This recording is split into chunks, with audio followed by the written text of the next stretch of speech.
జగన్మోహన్ రెడ్డి గారు వెళ్ళి పరామర్శించి ఇది అన్యాయం అని చెప్పేంత వరకు ప్రభుత్వానికి కళ్ళు లేవా? చంద్రబాబు నాయుడు గారు పరిపాలన చేయటం లేదా? ఎందుకు చేయలేదనేది ఇక్కడ ప్రశ్న.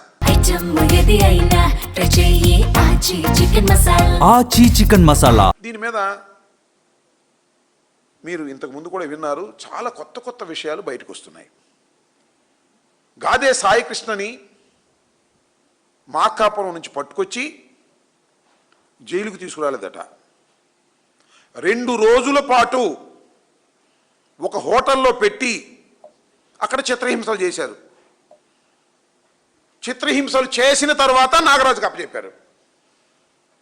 This is the information, fact అని నమ్మి ముందు చెప్తున్నా నేను.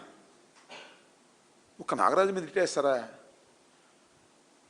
నాగరాజు మీద నెట్టేసి కేసును క్లోజ్ చేయాలని ఎఫ్ఐఆర్ రిజిస్టర్ చేసి అయిపోయింది అనుకుంటున్నారు. అసలు ప్రారంభం ఇక్కడి నుంచే మొదలవుతుందని కూడా ఈ సందర్భంగా నేను చెప్పదలుచుకున్నా. అసలు ప్రారంభం మీరు నేరాన్ని అంగీకరించినటువంటి పత్రం ఇది, పూర్తి పత్రం కాదు ఇది. చంద్రబాబు నాయుడు గారు నేరాన్ని అంగీకరించారు. మా ప్రభుత్వం పోలీస్ స్టేషన్లో ఒక యువకుణ్ణి దారుణంగా కొట్టి చంపిన మాట నిజం అని నమ్మి ఇది రిజిస్టర్ చేశారు. ఇంతకు ముందాక ఎందుకు రిజిస్టర్ చేయలేదు? నేను కాంతి కుమార్, ఎవరైనా పేరు పోగు కాంతి కుమార్ లేడుప్పుడు, నోమోర్. ఇతను ఆత్మహత్య చేసుకున్నాడు. ఎందుకు చేసుకున్నాడు ఇతను ఆత్మహత్య? ఈ కేసు జరిగిన తర్వాత, సాయికృష్ణ కేసు జరిగిన తర్వాత, వెలుగులోకి వచ్చిన తర్వాత ఇతను వీడియో బయటకు వచ్చింది. వాట్సాప్లో వీడియో చేసుకున్నాడు. అయ్యా, కృష్ణలంక సిఐ నాగరాజు నన్ను చంపుతున్నాడు, కొడుతున్నాడు, పిచ్చవిడిగా చేస్తున్నాడు, నేను బతకలేకపోతున్నాను, నా చావుకు కారణం ఈ సిఐ అని చెప్పి గుళికలు మింగి చచ్చిపోయాడు. ఆ రోజు ఏమయ్యారు? చంద్రబాబు నాయుడు గారు కళ్ళు మూసుకున్నారా? ఈ కమిషనరేట్లో వాళ్ళు ఏం చేస్తున్నారు? కళ్ళు మూసుకున్నారా? ప్రతిరోజు మీ అందరికీ మనవి చేస్తున్నా, ప్రతిరోజు ఈ కమిషనర్ అనే వ్యక్తి ఎవరైనా సరే ప్రతిరోజు పోలీస్ స్టేషన్లో ఏం జరుగుతుంది ఏంటో పొద్దున్న రిపోర్ట్ చేస్తారు. ఇవాళ ఎన్ని కేసులు ఉన్నాయి, ఎవరిని పట్టుకొచ్చారు, ఇవన్నీ తెలీదా మీకు? ఇతను పట్టుకొచ్చి కొట్టి చిత్రహింసలు గురి చేస్తుంటే, ఇతను చనిపోతే కళ్ళు మూసుకుందా ఈ ప్రభుత్వం, ఈ పోలీస్ డిపార్ట్మెంటు? ఇంటెలిజెన్స్ లేదా మీకు? రక్షించారు. చచ్చిపోయాడు, రక్షించాడు. ఈ చచ్చిపోయాడు కదా అని ఇంకోటి చంపారు.